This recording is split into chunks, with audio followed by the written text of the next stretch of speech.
So this morning at just before 8 o'clock, we had the event starting. A lot of boats went out at Shelley Beach. We had pleasure trip boats out. We had even some fishermen on those boats, which is amazing.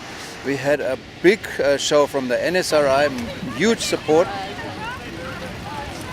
And at St. Michael's, we got the paddlers out, paddle skis, as well as the surfers.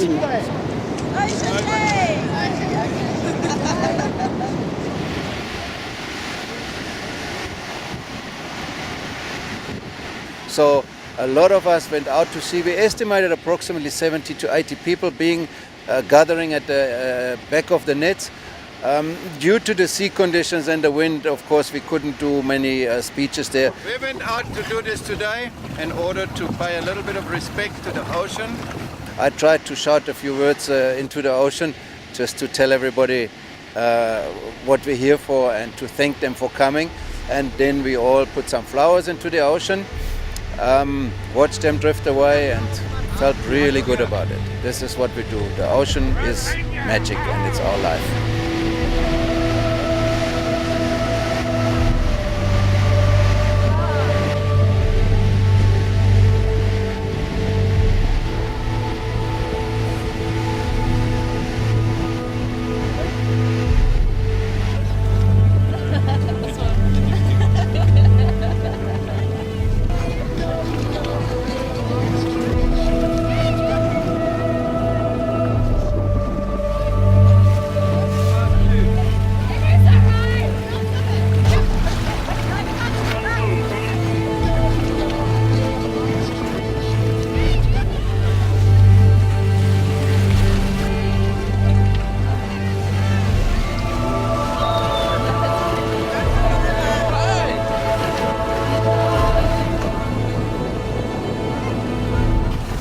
Biola, Yes, did this work out the way you wanted to? absolutely. Fantastic support, and I'm very happy. Roland, while you were out there this morning, you had some words to say.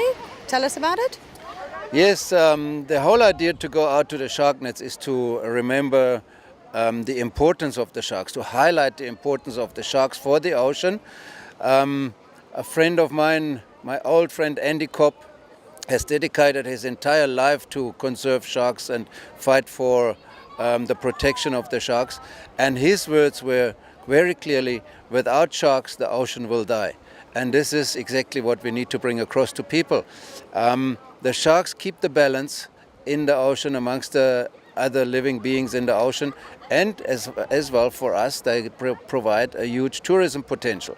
So this is what people need to recognize. We don't need to fear them because they don't like to eat us. Any time something goes wrong, it is a mistake on the side of the shark, caused by a mistake on the side of the people. Say, for example, people will ask us, why do we have so many shark attacks in Port St. John's?